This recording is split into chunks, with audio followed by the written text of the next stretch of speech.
nós queremos agradecer a presença dos irmãos nesse domingo, né? Domingo que dá vontade de ficar em casa, né? Debaixo do cobertor.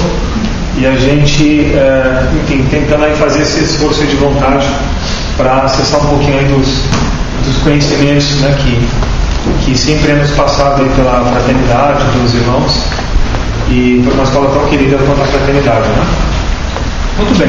O tema do seminário, assim, de tempos em tempos nós sempre escolhemos alguns temas, e aí dependendo do momento astrológico, mas enfim, em situações a gente procura escolher coisas que de alguma forma possam agregar aí um valor ao período que vivemos, né?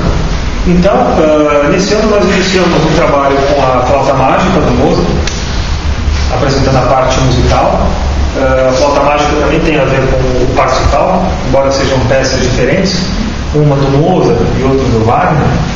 A temática é a mesma, a parte ritualística, iniciática. E terminando a flauta mágica, agora nós adentramos numa outra peça que é o Parsifal. Hoje nosso objetivo vai ser justamente falar um pouquinho desse mito. Não tem como falar tudo, primeiro porque nós não conhecemos tão profundamente assim. A ideia é só traduzir algumas impressões que nós colhemos ao longo de algum tempo aqui frequentando a fraternidade. A ideia é a gente tentar criar um ambiente onde a gente possa, de uma forma um pouquinho mais ou menos assim interativa, adentrar um pouco no mito, vamos assim dizer, dentro daquilo que é possível fazer aqui na região química do mundo físico, né? Muito bem. O Parsifal, essa primeira imagem, né, que nós estamos vendo, essa imagem, inicialmente, antes da gente falar propriamente no mito, o Wagner, ele utilizou o mito do Parsifal para trabalhar uma série de situações. Pouca gente sabe, mas o Richard Wagner não foi só um grande compositor, mas foi um gênio da música e também um alquimista da parte espiritual. O que ele faz? Ele pega o mito do Parsifal, ele altera algumas estruturas, ele aperfeiçoa, ele reinventa e ainda dá uma outra dinâmica para o mito e adiciona a parte musical no conjunto. Por que eu estou comentando isso?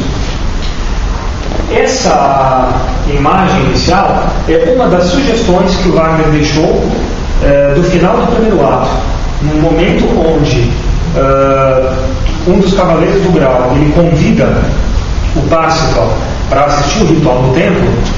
Começa a entrar um cenário, vai ter uma mudança, e isso vai ocorrendo aos olhos do telespectador, coisa dificílima de se fazer, que precisa de ter uma estrutura muito grande, muito competente para fazer isso, e no momento que se adentra no templo, o que o Wagner queria mais ou menos materializar era algo como essa imagem, só para vocês terem uma ideia.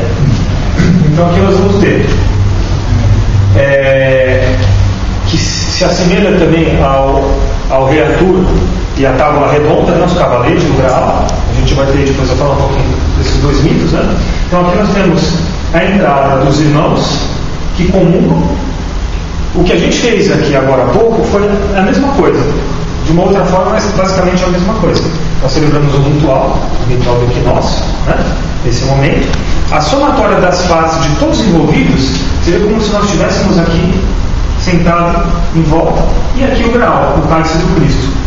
Ou seja, a somatória de todas as nossas intenções promulgando o bem na humanidade.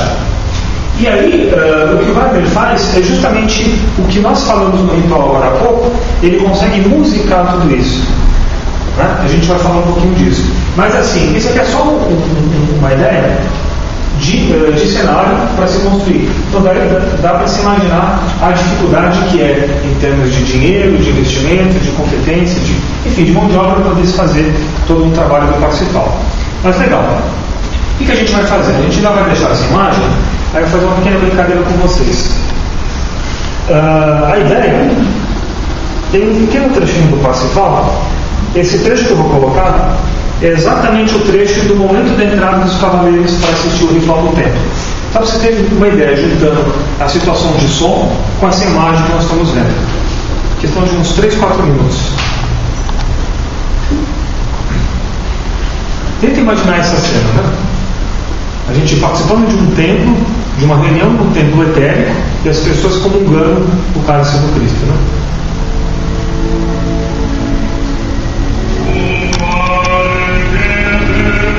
Nesse momento algum, que é o cavaleiro mais graduado entre todos, chamando todos para participar do ritual. E aí começa uma procissão de cada irmão entrando no templo.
o cenário inicial é um bosque, onde tem os cavaleiros acordando na aurora nascente, vão ocorrendo uma série de situações até iniciar essa cena que é justamente o ritual do templo.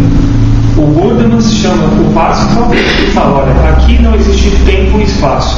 Então ele é conduzido dentro de uma outra situação quântica de tempo, e esse cenário do bosque ele se desmaterializa e se materializa nesse cenário que nós estamos vendo. E agora começa-se o sino, né, que é um som bem saturnino, como realmente consumatum est. Consumatum est é o momento que realmente você está sendo chamado para abraçar realmente algo a mais, né? Aí só você observa o mesmo som várias vezes.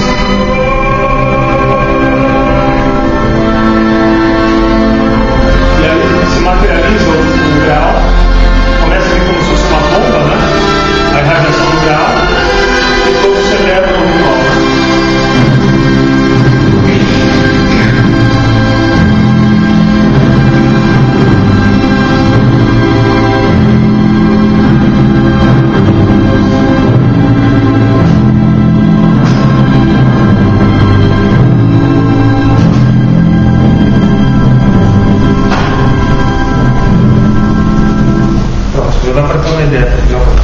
A viagem, né? Então, assim, do ponto de vista musical, o Parsifal é a peça mais dramática que existe, que algum compositor já fez, né? Mas enfim, a ideia é só para você ter uma noção da grandiosidade dessa peça, e a gente vai tecer somente alguns comentários e a gente recapitula essa parte que nós iniciamos. Muito bem, aqui uma pequena experiência, que nós temos nosso querido amigo Matt Simon, que era Leão, ascendente Leão, a esposa dele é Augusta Foss, Aquário, ascendente Leão, o Wagner, Gêmeos, ascendente Gêmeos, né? E aqui meio que uma tentativa de juntar algumas situações, né? Então nós temos aqui a Proeclésia, a Monte Eclésia, em Oceanside. Existe um templo de cura em Oceanside, na Califórnia, na nossa matriz, onde é celebrado o ritual de cura e tenta-se fazer um trabalho espiritual. Observa-se que tem uma abóbora aqui também, né? Então essa situação realmente que lembra realmente a igreja, a abóbora celeste, ela tem toda uma simbologia, não somente em termos de acústica, em termos da parte arquitetônica, mas ela também tem a ver com a parte do nosso próprio crânio, da nossa própria cabeça, por onde sai realmente o nosso espírito quando a gente desencarna. Então tem toda uma simbologia em torno disso. Esse daqui é o Teatro de Bayreuth, que é um templo wagneriano construído para as obras do Wagner, a gente vai comentar um pouquinho. Esse daqui, Monte da Transfiguração, do Cristo, né? E Mistério das Grandes Obras. Depois, quem puder, caso ainda não tenha, adquira esse livro e dê uma estudada nesse mito. Ele está bem condensado, bem resumido. Ele fala um pouquinho. Na realidade, o mistério das grandes obras, através dessa obra, ele junta toda essa gama de situações e coloca numa única situação, vamos assim dizer. Por isso, a gente adentrando nesse processo da arte total, a fusão de todas as artes, né? Bom, qual que é a ideia? Esse mapa é o mapa astrológico do nosso querido irmão Richard Wagner. Aqui nós tivemos a graça, né, o privilégio de poder ter contato com a música de Wagner já com esse tripé, arte, ciência e religião. Muita gente conhece, escuta, uns apreciam, outros não, mas dessa compreensão que envolve também a parte astrológica e espiritualista, é muito pouca gente no mundo que tem isso. E a gente tem esse privilégio de ter acesso a isso aqui. Então, algo que nós aconselhamos a todos: vocês gostam de algum compositor, quer fazer um trabalho espiritual mais profundo? Tenta descobrir as coordenadas astrológicas do compositor, estuda o mapa dele. Você tem uma condição melhor de entender que tipo de som, que tipo de trabalho esse ego veio fazer no planeta, e depois vocês podem aprender, né, conforme a gente vai aqui estudando astrologia, fazer a própria sinastria dos mapas, combinando o mapa do compositor com o teu próprio mapa, para você saber que tipo de forma a obra de arte ela irradia para você. sensações de bem-estar, às vezes de êxtase, de elevação espiritual. Então nós trabalhamos, muitas vezes a gente fala, poxa, eu me sinto tão bem em tal lugar, com tal pessoa, mas a gente não sabe decodificar isso, porque tecnicamente isso ocorre. Muito bem, aqui nós temos o mapa do Wagner, a gente vai passar bem rapidamente, né? Não precisa ter muito conhecimento astrológico, né? Aqui nós temos o Wagner, que encarnou por volta de 5 horas da manhã, na região de Leipzig, na Alemanha. Então nós temos Sol a 0 graus de Gêmeos e Vênus a 29 graus de Touro, né? Nascer por volta das 6 horas da manhã é um dos melhores horários que tem para se nascer. A pessoa porta plena irradiação solar. Então aqui nós temos o planeta, o signo da beleza, que é Touro, da voz também. A Vênus está no seu domicílio, está na gosta de estar no signo de Vênus, bem juntinho aqui com o Sol a 0 de Gêmeos, que tem a ver com a parte de conhecimento. Então nós temos um compositor que ele junta a beleza, a estética, todos os atributos que envolvem a forma, imbuído de muito conhecimento, muita competência intelectual. E o que ele faz com tudo isso? Um sextil aqui com Júpiter e Leão, casa 4, a casa da base da alma, a ancestralidade espiritual da pessoa. Então ele já vem de outras vidas com tudo isso formatado. Ele vem com a própria situação jupiteriana dentro do seu coração. E o Júpiter e Leão, que dá um lado, obviamente, bastante ostentoso, orgulhoso e de muito bom gosto, muito refinado. Isso aqui também faz um bom aspecto com Marte em Aquário. Aquário é o signo da fraternidade. A obra dele é uma obra tão incrível que ela transcende a própria obra de arte. Então é uma das peças que mais influenciaram, é um dos compositores mais, talvez, escritos do mundo, né? Então tudo isso em prol realmente da fraternidade universal. Marte em Aquário, Lua em Aquário também, para criar um ambiente realmente fraterno, de união aquariana, em um aspecto com Netuno em Sagitário. Não precisa assim acompanhar tudo que a gente está falando. A ideia é a gente criar uma impressão realmente musical da coisa. A gente começar a se habituar a uma linguagem diferente do que a gente está acostumado. Ao mesmo tempo, essa situação de Júpiter que é em oposição, e o Mercúrio aflito. Então assim, o Wagner era uma pessoa que ou as pessoas adoravam, amavam ou odiavam profundamente. Então não era uma pessoa de meio termo. E aqui, esse Mercúrio no aspecto, a interpretação pessoal, né?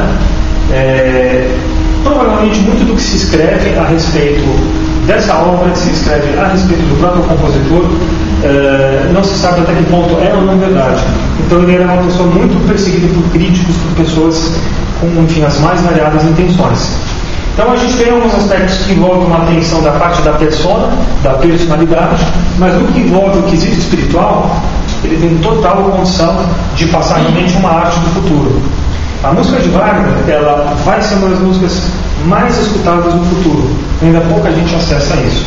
Embora a gente está completando 200 anos do passamento desse irmão, muito pouca gente acessa. Hoje a gente tem YouTube, a gente tem internet, tem uma série de ferramentas. Nós poderíamos, por exemplo, assistir uma peça como o Parsifal interpretada com 10, 15, 20 chefes de orquestra diferentes.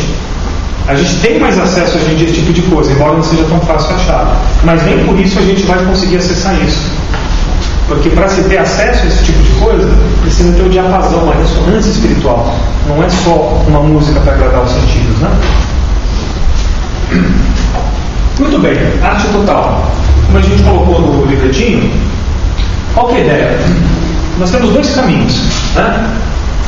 A dor e o amor. A dor representado Saturno, o amor a gente pode associar ao Sol, também associar a Júpiter. Nós acabamos de entrar no ano de Júpiter, propriamente. Saímos do ano de Saturno, no ano passado, embora Saturno ainda esteja em Escorpião, e estamos entrando no ano jupiteriano. Júpiter rege o signo de Sagitário, o signo da bem-aventurança, da graça, da possibilidade de contato com a fé, com os atributos divinos. Existem essas duas possibilidades. Às vezes nós precisamos passar por situações de restrição, de doença, né? Sentir as agruras realmente na carne, para poder aprender uma série de situações, nos desapegarmos da matéria, e às vezes nós conseguimos ter a possibilidade da graça de acessar isso de uma forma mais solar, às vezes através do serviço, através da música.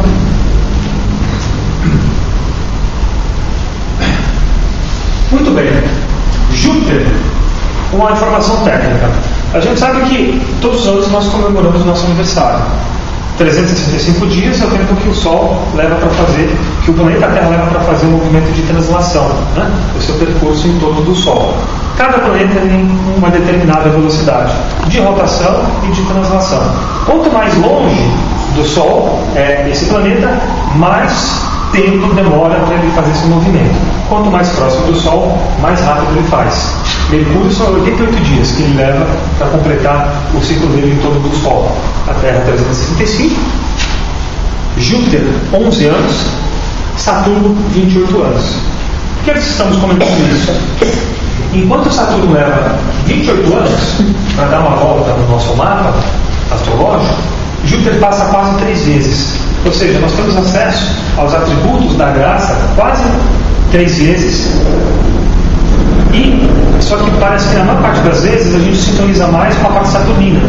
Então, normalmente a gente não se mexe, a gente não promove um movimento de dentro para fora. É como se a gente esperasse o tempo inteiro que fôssemos pressionados pelas estrelas, vamos assim dizer, para que nós pudéssemos agir. A gente tende a instabilidade, a zona de conforto, a inércia. Por isso, toda essa situação, às vezes, de nós sermos refém, entre aspas, né, dos nossos aspectos astrológicos. Existe toda uma lei por detrás disso, né? Ao mesmo tempo, nós sabemos o lema da fraternidade: mente pura, coração nobre, corpo são, arte, ciência e religião. Então, a pessoa ela pode mudar o que ela quiser na vida dela, não importa a aflição que ela esteja, só que ela precisa reunir a força potencial necessário para fazer isso. Se a gente não consegue fazer nem mudanças no nosso corpo denso, na parte física, alimentação, vegetarianismo, se abster do álcool, tentar fazer um trabalho para sutilizar os nossos veículos, ter algum nível de tranquilidade ou serenidade, a nossa chance de outra alma é mínima. Então, por isso que a gente bate tão forte nessa situação do serviço e também de algumas melhorias em relação ao reto agir, vamos assim dizer. Porque para trabalhar o pensamento e a parte emocional é um pouco mais complicado. Isso vem com o tempo, né? A arte, ciência e religião, na fraternidade a gente procura fusionar essas 3 coisas. A gente vai falar um pouquinho sobre isso. Um pouco sobre isso, da questão do altruísmo também, né? É que utilizando a compreensão das leis, você sabe que pelo serviço desinteressado você também pode reunir a força necessária para mudar o seu mapa. Então, o tio Max Heidel, né, bem ciente disso, por ser um iniciado, ele não só sugere as mudanças que você precisa fazer nos seus passos, mas também alia essas mudanças do altruísmo, que é o principal. Que aí você vai fechando por todos os lados o dínamo, vai criando, né, uma usina para poder realmente sair dessa condição que nós estamos. Essa tônica do serviço é muito forte aqui, né? Vai ser explorado bem forte pela Carlinha depois. E o serviço tem a ver com a casa 6, né? O planeta Mercúrio, que rege Gêmeos, e também rege Virgem, né? E o seu oposto complementar Peixes, né? A pessoa que ela está disposta ao serviço, ela consegue, entre aspas, não é correto falar assim, mas só para ilustrar um pouco, ela, de certa forma ela barganha um pouco com as hierarquias divinas, né? Então, ao passo que ela poderia talvez padecer de algumas situações indesejáveis na vida, a gente fala, já que dá para se aproveitar esse ego para que ele possa realmente prestar um serviço, então às vezes há essa possibilidade da pessoa compensar determinadas agruras da vida com o serviço. Não é a finalidade, mas ele é um meio, vamos assim dizer, né? Até a coisa ficar realmente natural, né? Uma das coisas que eu mais gostaria de comentar aqui com vocês, que a gente evita falar de coisas pessoais, mas tenta mesclar um pouco só a pessoalidade com algo que se agrega realmente a todos, né? Eu acredito realmente piamente que através da obra de arte você pode literalmente tudo. O que você quiser na tua vida, existe a possibilidade de transcendência através da obra de arte. Infelizmente, ainda pouca gente acessa e tem esse diapasão. É algo que depende também do esforço da pessoa, da educação da pessoa. Mesmo que de repente a gente nunca tenha tido contato com essas coisas, mas é importante em algum momento a gente buscar, pelo menos se forçar um pouquinho, para tentar ter um bom gosto musical. Porque a música, ela transforma, ela transcende o nosso caráter, né? Quando eu cheguei aqui na fraternidade, eu não tinha noção nenhuma em relação a essa parte musical. A Neto Irmão Oswaldo começou com sábados musicais, a gente começou a fazer um trabalho, e é impressionante como a arte, ela consegue te descolar da matéria e ela leva o teu coração realmente a Deus. Não é que você deixe de padecer por determinadas coisas, mas você passa a receber um influxo de energia que, se você tiver um pouquinho de cabeça, isso pode transformar a tua vida. Não importa quão torto a pessoa seja, né? Garanto que isso realmente existe. Há essa possibilidade. Muito bem. O Wagner, a um dado momento, em Zurich, na Suíça, ele sentiu um impulso crístico violento. Então, nesse momento, que é justamente o equinócio, né, que nós acabamos de passar, estamos passando por ele, o Wagner ele conseguiu sentir a energia brotando no planeta, esse amor do Cristo penetrando a Terra e retornando depois ao Pai. Todo esse processo descrito pela Páscoa, o Wagner sentiu isso no seu coração. Como ele era uma pessoa, ele já era quase iniciado nessa época, ele começou a composição dessa peça, o Parsifal. Então vocês imaginam como devia ser a cabeça dele. Você sentiu um negócio desse dentro de você, você fala, não, eu preciso dar uma expressão para toda essa magnitude, toda essa amplitude que se passa dentro de mim, né? Muito bem. O Wagner, ele não chamava de ópera as peças dele, porém de drama lírico, que é uma evolução da própria ópera, né? Não vai ter como a gente falar de N elementos que envolvem isso, mas o que dá para dizer para vocês é o seguinte, né?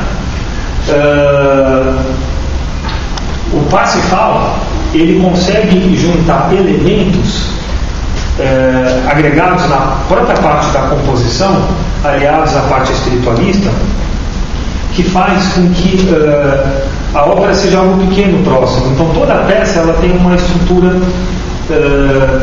como nenhuma outra ópera tem. O próprio tema dela, né? Normalmente as óperas vão falar de ciúmes, de traição, de morte, né? Nos temas wagnerianos não, sempre fala da natureza, do sentimento pelos anjos, pelo Cristo, os arcanjos, é uma outra dimensão. Bom, aí o próprio tema, né, do Parsifal, né? Para comentar, pode passar. Tá, voltar aqui um pouquinho. Autores do mito Parsifal. Esquece um pouco o Wagner, né? O Parsifal já existia há muito tempo, antes mesmo do Wagner encarnar. Parsifal, dependendo da língua, tiveram pelo menos umas 12 pessoas que falaram do Parsifal, que criaram esse livro. Os mais conhecidos eram um francês, Christian de Troyes, e o Wolfram von Eichenbach, que era alemão. Todos os dois eram menestréis, né? Que eram justamente pessoas dotadas de muito conhecimento na época em que viviam, e esses dois em específico eram cavaleiros e menestréis, né? Que tinham eventuais patrocínios dos imperadores na época, da corte imperial que reinava na época, né? Isso em torno de praticamente quase 1000 anos atrás. Um dos primeiros foi o Christian de Troyes, e na sequência o Wolfram, que é alemão, ele bebe desse início, né, da criação desse mito pelo Christian de Troyes, faz algumas pequenas alterações, adiciona-se a parte de música, o Gesang, que é um tipo de música alemã, regional, e compõe o mito do Parsifal. Muito bem, por que nós estamos comentando ele? É muito legal a gente falar o seguinte: o Max Heidel, ele deixou tudo pronto pra gente, mas também às vezes é muito cômodo a gente pegar só o dedo que ele escreveu e de repente tirar as nossas conclusões. Na hora que tiver um tempinho, vamos tentar fuçar algumas fontes que o próprio Max Heidel utilizou. Tem uma série de escritores, poetas, estudiosos, que a gente pode aprender também muito com eles e até entender um pouco mais o porquê de muitas coisas terem sido escritas. Por que a gente está falando isso? Estava dando uma fuçada na internet e descobri o seguinte: tanto o Chrétien de Troyes quanto o Wolfram von Eichenbach, esses dois criadores do mito, eles eram pessoas muito eruditas, iniciadas justamente nessas duas disciplinas, que era o trivium e o quadrivium, coisa que a gente nem tem ideia talvez que seja isso, né? E nossa, como que é isso, né? Então a gente vai ver o trivium associado aos atributos da mente e o quadrivium mais a parte relacionada à matéria junto com a quantidade. O trivium, então, tanto um quanto o outro é adversado: gramática, retórica, dialética, aritmética, dialética e quadrivium, aritmética, geometria, música e astronomia. Básico, né? A gente conhece tudo isso. Bom, mediante o domínio das assim chamadas 7 belas artes, o homem seria capaz de produzir obras e ideias com o poder de levar o espírito humano para além dos interesses puramente materiais, rumo ao entendimento racional e livre da verdade. O que eu quis mostrar isso para vocês? Antes da gente falar no futuro, na hora que o Wagner encarar, muito antes, a gente já tem pessoas que já estavam vibrando nessa oitava, que já sabiam que esse tipo de peça já ia fazer um trabalho incrível na vida das pessoas. E vocês lembram que nessa época, em torno de 1100 e 200, foi a época que a gente teve a criação também da Ordem Rosa Cruz, pelo Cristo Rosenkreuz. Na Idade Média teve um burburinho, um florescer espiritualista muito profundo. Então são coisas que a gente ainda, por não ser claro e evidente, a gente ainda não acessa. Mas a gente consegue pescar com o raciocínio linear um pouquinho o que ocorreu nessa época. Era a época das cruzadas. Estava conversando com o Arthur ontem, falei, vai saber se a gente de repente não participou de uma dessas cruzadas ou morreu numa dessas, vai saber, a gente não sabe, né? E de repente a gente está aqui, né, com o próprio filme A Viagem, né, fazendo uma recapitulação disso no outro oitava, né? Interessante, né, Ale? Você dizer que na sua pesquisa você encontrar que eles são cavaleiros, né? Porque uma das escolas iniciáticas, todas são 7 escolas iniciáticas, né? E uma delas muito associada aos templários. Isso. Né? Que na verdade é uma. Diretamente relacionada. Extremamente relacionada. Os cavaleiros seriam os discípulos, né? Os aspirantes que, enquanto encarnados, eram iniciados para essas escolas etéricas. Né? Não que os templários seja como a Fraternidade Rosa Cruz, não é a Ordem Rosa Cruz. Mas por isso que eles sabiam tanto, né? Eles tinham acesso, porque eles vinham diretamente ao arquétipo e podiam compor esse mito, né? Que são seres muito avançados. Muito bem, Wagner e Parsifal. Aqui algumas pequenas só curiosidades, né? Então, o Parsifal, na realidade, ele é feito pelo Chrétien de Troyes, inicialmente. Ele era conhecido como Perceval ou Le Conte du Graal, ou o Conto do Graal. Então nós temos duas histórias. Uma história falando do Parsifal, outra falando também do Conto do Graal. Então a gente tem histórias um pouco diferentes uma das outras e que vão se fusionando no tempo. Aqui a contigo da época, né? Na realidade o próprio Wolfram von Eichenbach, ele desdenha um pouco o final feito na versão do Chrétien de Troyes. A gente tem aquela em francês, né? Então dá para tentar dar uma comparada. Mas ele meio que faz uma evolução do próprio mito em si, e fica falando que na verdade não era ele, mas era um outro que tinha feito já o Parsifal, coisa e tal, mas enfim, figurinhas da época. O fato é, coisa interessantíssima, o Wagner, numa das peças que ele faz, que ele escreveu, que é Os Mestres Cantores de Nuremberg, tem um dos menestréis. Olha a cabeça do Wagner, né? Provavelmente ele deve ter acessado, talvez até na memória da natureza, esses cavaleiros na Idade Média, e ele criou uma peça para falar disso, que são os mestres cantores, né?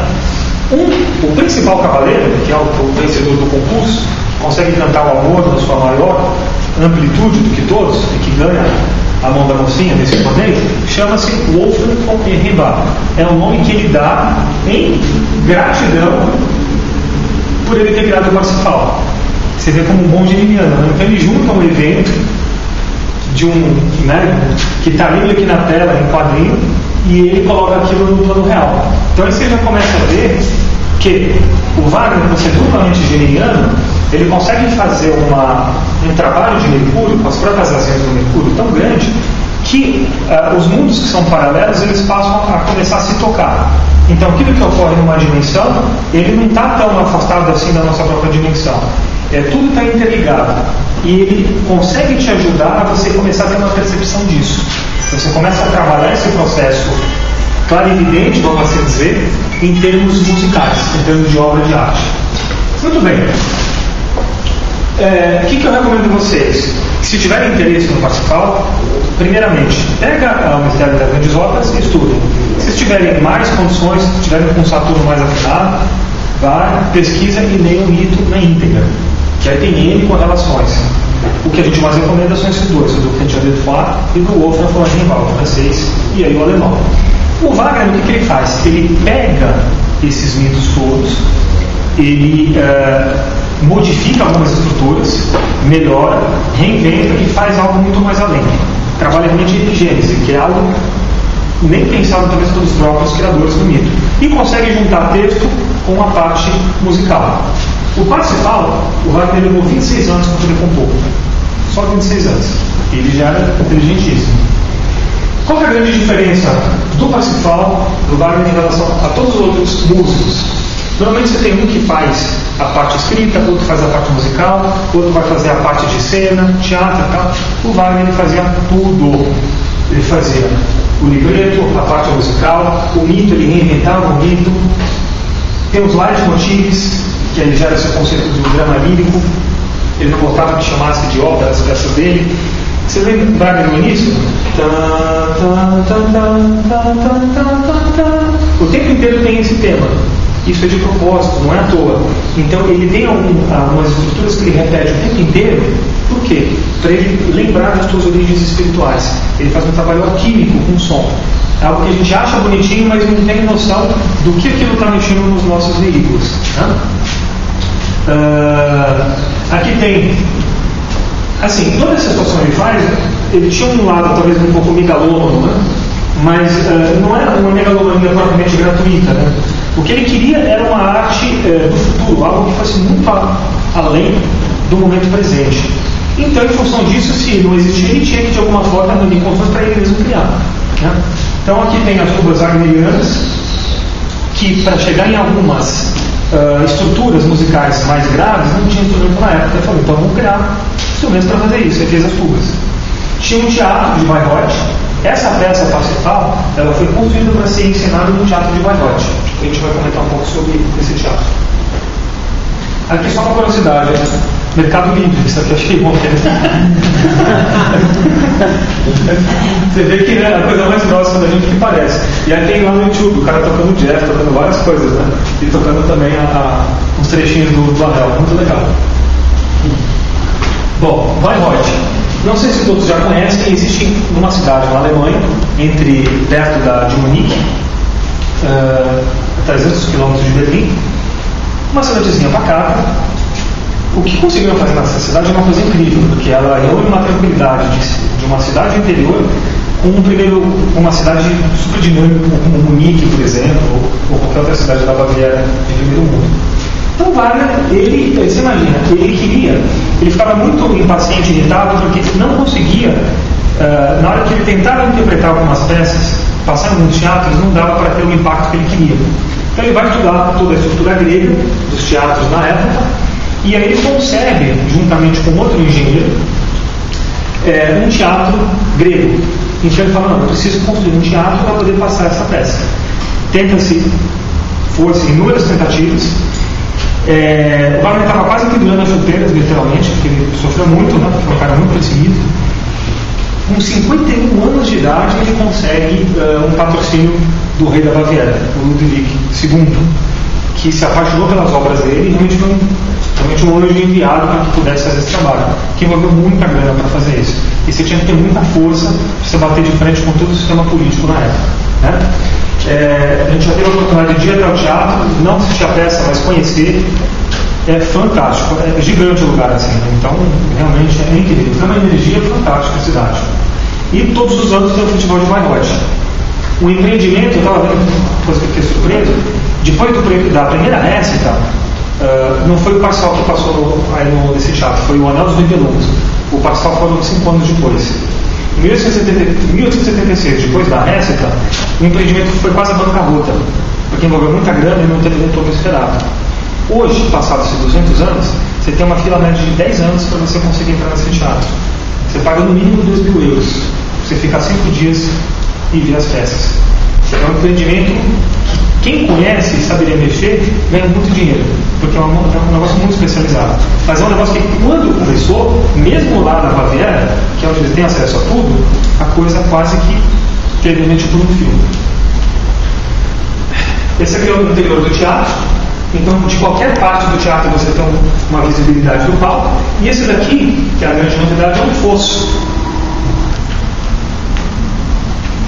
Isso aqui é o seguinte: em qualquer orquestra do mundo você vê os músicos. Aqui não, você tem um buraco de mais de 2 metros de profundidade e os músicos ficam confinados aqui dentro. Eles não têm contato com ninguém, não vê ninguém. Ninguém aqui tem contato com a plateia. A plateia está aqui atrás. Tudo isso é feito de propósito para que a reverberação do som ela atinja um fator específico para que ela possa produzir um efeito especial no teatro inteiro. É uma coisa incrível. Tudo isso concepção também do Wagner. Aqui uma outra coisinha também. Um pouco antes do Wagner desencarnar, ele já tinha desencarnado. Esse aqui é um castelo lindo, lindo, lindo, que foi construído pelo rei Ludwig II, também na Baviera. Depois que ele constrói esse castelo, ele desencarna 6 meses depois ele desencarnou. Esse castelo é o castelo que é inspirado pela Walt Disney em relação ao castelo de Cinderela. Esse é o castelo que o Ludwig construiu. Esse castelo você tem vários cenários de várias óperas wagnerianas, aqui você anda pelo castelo, e você tem acesso a alguns walkmans, enfim, alguns dispositivos em diversos idiomas, onde você pode escutar trechos de determinados sons, acessando a parte de imagem de cada uma das salas e de alguns comentários, tanto do Ludwig quanto do Wagner na época. Então você percebe uma energia aquariana de tamanho amor e amizade, você fala, meu, que coisa linda, né? E uma coisa que está evoluindo para o tempo, para o mundo. Mas está disponível, mas nem todo mundo acessa isso. A gente pega a parte mais material, mais física, né? Eu quis mostrar só para a gente ter uma ideia da reverberação que tem toda uma criação, todo um impulso espiritual para você criar algo novo, né? Também fica na Baviera. Por que estudar Parsifal? Então, o Wagner, praticamente ele consegue reunir o maior evento cósmico do planeta, que é justamente o cristianismo, né, o Cristo, o movimento da Páscoa, né?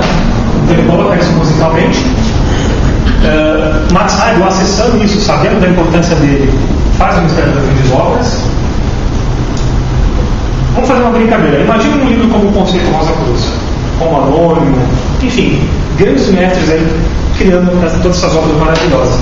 Imagina se a gente conseguisse desmaterializar esses livros, transformar isso em onda sonora e transformar isso em pura vibração, em som, e emitir esse som para os nossos veículos. É mais ou menos o que a música de Wagner faz, o que esse mito Parsifal faz conosco. Ao se estudar esse mito, escutar principalmente pela versão do Wagner, que ele consegue musicar isso, vocês podem ter certeza que a parte do caráter ela começa a mudar.